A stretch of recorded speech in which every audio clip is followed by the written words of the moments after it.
Hello students, all things bright and beautiful class 10 English रो मैं पढ़िबा एवं तार क्वेश्चन आंसर मध्य ए class रे करिबा हला के सब जन क्वेश्चन आंसर हम डिस्कशन करिबा ओडिया मीनिंग सहित पहले आज हम पढ़िबा all things bright and beautiful जोटा कि क्लास 10 रो चैप्टर 1 बा लेसन 1 तो मैंने कहि परिबो पहले देखो पहले फास्ट से कहि छी ए जो फेज दिया जाइए पहले देख ये फेज रे हम जो पढ़ी स्टांजा 1 पढ़ुचे कहीपर स्टांजा 1 कहीपर है कि स्टांजा कौन कह ना स्टांजा 1 कहवाक है कि स्टांजा 1 रिप्लाई में कौन पढ़ुचे मन रख कौन पढ़ुचे ना all things bright and beautiful पहले यार तो वार्ड लिखा तुम चाहब है कि तुम डिफिकल्ट वार्ड लिखापी चाहब लिखाई जो देख all things bright and beautiful पहले आउ कौन अच्छी ना all creatures great and small all things wise and wonderful the Lord God made them all पहले एक डिफिकल्ट वर्ड ऑल माने सबू थिंग्स कहले जिनिस ब्राइट कहले उज्जवल बा उज्जवलता ब्यूटीफुल कहले कौन ना सौंदर्यपूर्ण बा सुंदर कहीपर एवं आउ कौन कही द ऑल क्रिएचर्स पहले ऑल कहले सबू क्रिएचर्स कहले सृष्टि बा जीव है क्रिएचर्स को आम जीव कहीपर जीव ग्रेट एंड स्मॉल सबू जीव कौन विशाल एवं छोट भी कहीपर स्मॉल भी कहीपर माने बुझीपार पे तापर अच्छे पे ऑल थिंग्स मन रख वाइज कहले विज्ञ वंडरफुल कहले विस्मयकर बा आश्चर्यकर कह जाए द लॉर्ड गॉड माने ईश्वर मेड देम ऑल एगुड़ा सब तैयारी कर डिटेल पढ़ा जदि पे एठारे कवि किए होती ना CF एलेक्जेंडर है कि एठारे कवि होती CF एलेक्जेंडर से कौन कहते ना कहीपर all things bright and beautiful सबू जिनिस गुड़िक है कि उज्जवल एवं सुंदर है कि एठार से वर्णना करने जाइए प्रकृति विषय से कहते ईश्वर सृष्टि रे सबू जिनिस गुड़िक है कि उज्जवल एवं सौंदर्यपूर्ण अटे है बुझीपारुच से ऑल क्रिएचर्स पे मन रख ऑल क्रिएचर्स कहले कौन मुझे ऑल क्रिएचर्स पे all creatures great and small माने सबू जीव गुड़िक विशाल एवं छोट अटंती है आईपर ऑल द बा all things wise and wonderful सबू जिनिस गुड़िक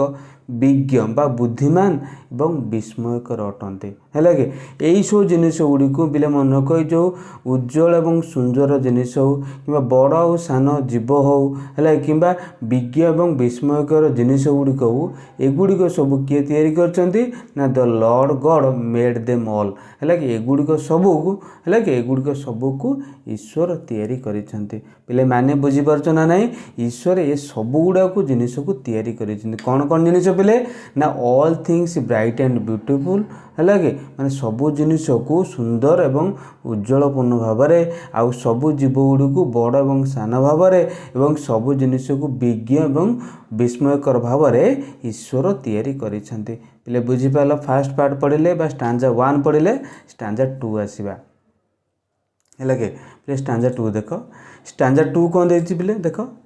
देखिए ईच लिटिल फ्लावर भल से देख स्टांजा 2 रे हमें पढ़ुचे कौन पिले ना ईच लिटिल फ्लावर है कि देख देखिए each little flower that opens पिले लिटिल कहले सान फ्लावर कहले फूल ओपन्स कहले फुटिबा है कि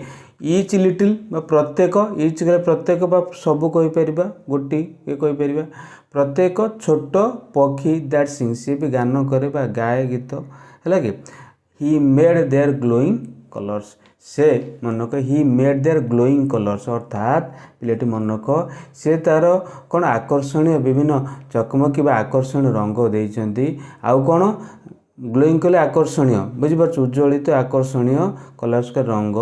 he made their tiny wings से मानकर से पक्षी देइछंती पिले मन रख जो दिया जाइए फास्ट लाइन से तृतीय लाइन कंपेयर करी कौन पिले ना each little flower that opens he made their glowing colours अर्थात पिले ईश्वर को सृष्टि रे बा ईश्वर है कि सबू फूल गुड़िक प्रति छोट फूलटे हेले ता फुटबार क्षमता अच्छी और विभिन्न ग्लोइंग कलर्स के आकर्षणीय रंगर सहित है कि बुझीपार ना नहीं है कि से कहते सीएफ अलेक्जेंडर एठार वर्णना कर कौन ना ईश्वर है कि प्रति छोट फूलटी है कि फुटी पार एवं विभिन्न आकर्षण रंगर सहित से फुटी पारे बोली आमर किए नाम कहीपर कवि सीएफ अलेक्जेंडर दर्शाई कहुई each little bird that sings प्रत्येक छोट पक्षी भी जिते छोट पक्षी होते से कौन कर गीत बोली पार he made that tiny wing सी देती कौन छोट छोट डेणा देती बुझीपार पिले ईश्वर को सृष्टि प्रति छोट पक्षी कौन कर गान कर ईश्वर से छोट पक्षी होते से छोट छोट डेणा देती बुझीपार पिले नेक्स्ट आसे परवर्ती है कि परवर्ती कौन अच्छे परवर्ती स्टांचा देख देख द पर्पल हेडेड माउंटेन मन रख पिले द पर्पल हेडेड माउंटेन आम कहीपर पर्पल हेडेड माउंटेन आउ the river running by the sunset and the morning that brightens of the sky मन रख the purple headed mountain purple कहले आम कह बैगणी रंग बा नील लोहित रंग कहीपर है कि आउ कौन हेडेड कहले शीर्ष भाग माउंटेन कहले पहाड़ पहाड़ शीर्ष भाग कौन देखा ना बैगणी रंग बा नील लोहित रंग देखा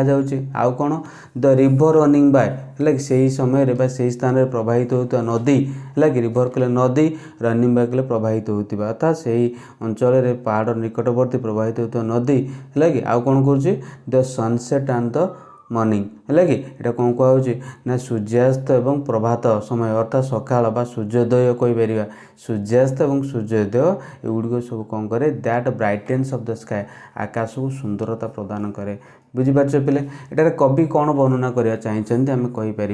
पिले ईश्वर को सृष्टि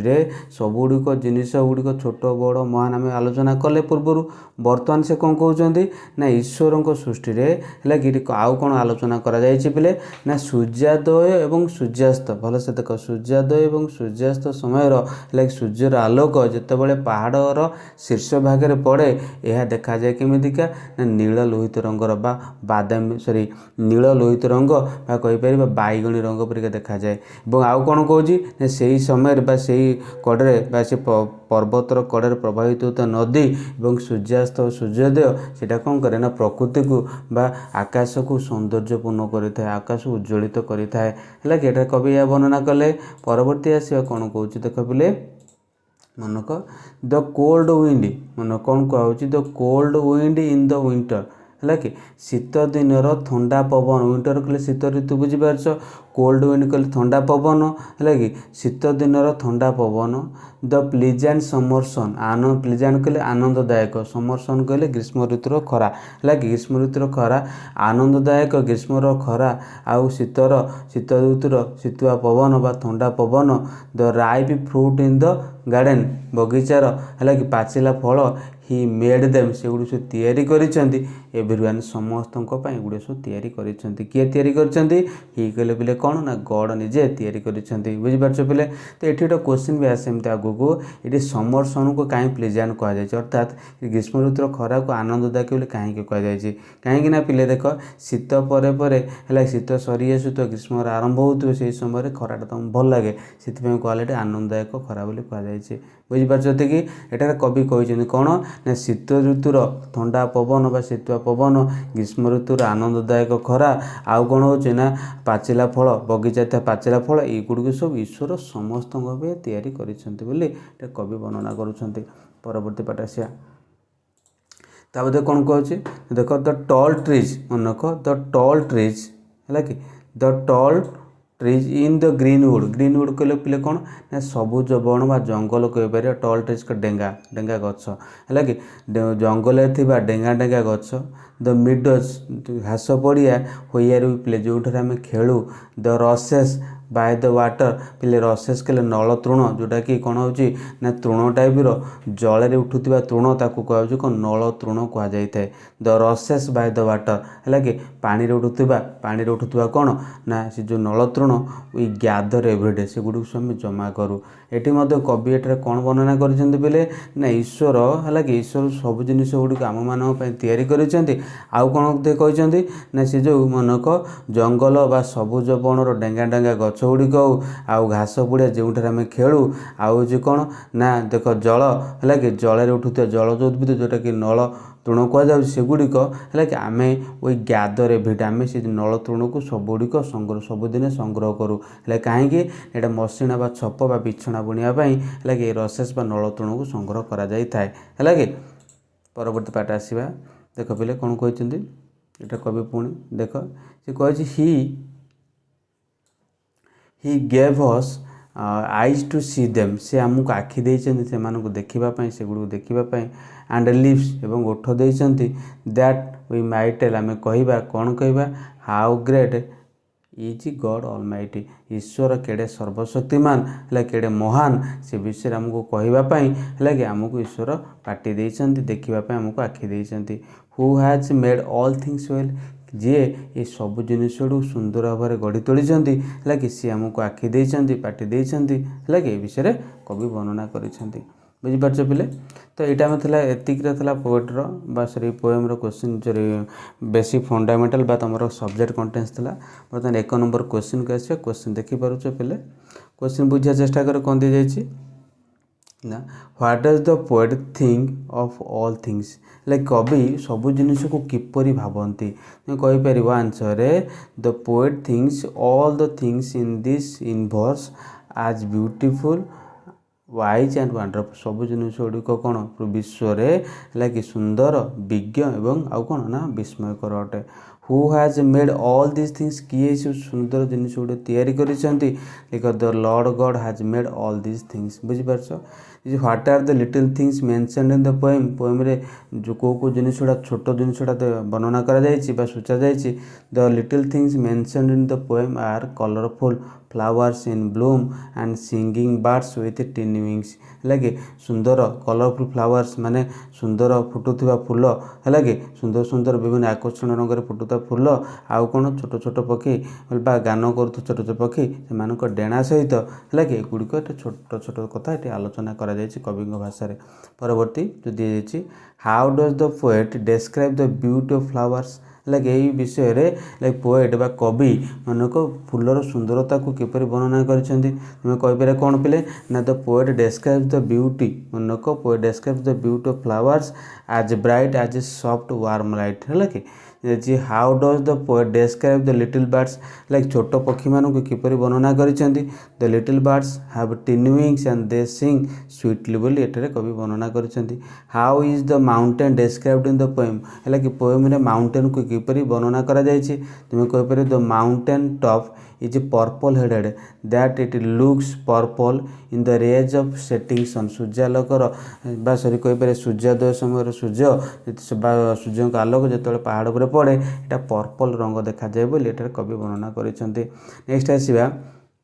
देखो जो कही कौन ना why does the mountain appear purple headed है बुझिपारछ कि टेस्ट पेपर तुम बही रे कौन अच्छी टेस्ट बुक रे ना व्हाई डज इट आपियर से जो अच्छे से आंसर सेम आसो the mountain appears purple headed because the rays of setting sun falls on it बुझिपारछ ये पाइगल से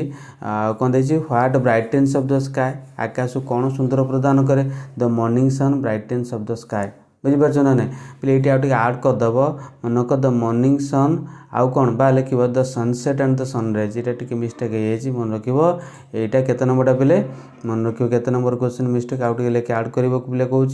लिख 8 नंबर कौन लिख राखी दूसरी the sunset and the sunrise और द मॉर्निंग और the sunset brightens of the sky लिख है कि तापर जोटा अच्छी how does the sky look at sunset sunset समय स्काई केमी देखा जाए बुझिपारछ ना नहीं अच्छा बुझिपारछ ना नहीं सी कौच at sunset the sky looks red है कि filled with red glow of the setting sun बुझिपारछ which are the two seasons mentioned in the poem poem दुटा सीजन मेंशन करे से दुटा सीजन कौन कौन ना विंटर गोटे आउटला समर जानिछ पहले why does the poet consider है the summer sun is pleasant कहीं पोएट एटा वर्णना करें कौन हो ना समर सनटा प्लीजेंट बोली आनंददायक बोली पहले poet consider the summer sun to be pleasant because in England summer is temperate England समरटा एत अधिक न टेम्परेट थाए that is that it has a mild temperature without extreme of heat or cold है बुझिपार नेक्स्ट आसला कौन देखिए what do you enjoy in Greenwood आम ग्रीनवुड कौन एंजॉय करूँ we enjoying watching the sight of tall trees and walking in the woods है कि जंगल चलवा डेंगा डेंगा गछ देखा गुड़ा सब एंजॉय करूँ तापरे how are meadows useful to us है कि useful for us no use to है कि meadows are useful to us because we play different games there बुझिपार है कि where do the rushes grow केउंटार जो नल तृण गुड़िक बढ़े बा रुहे बा गछ बढ़े द रसेस ग्रो इन है कि वाटर बा नियर वाटर कहीपर why do people gather the rushes कहीं लोक मैंने जमा करती people gather rushes because they are dried up and made into mats and baskets तैयारी करते है why has God given us eyes कहीं आमको ईश्वर आखि देते आम कहीपर God has given us eyes to see and enjoy the beauty of his creation सुंदर सृष्टि को देखापी उपभोग करने आमको ईश्वर आखि देते why has God given us the power of speech बही रे कौन अच्छी ना what should our lips tell आमर ओठ कौन कहवा उचित मनक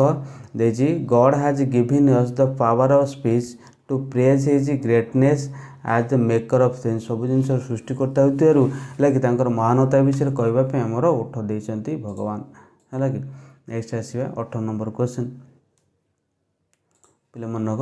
देखिए how does the poet describe the poet describes the God the maker of all things bright and beautiful, great and small and wise and wonderful. He is almighty and he has given us eyes to see his creation and speech to praise his greatness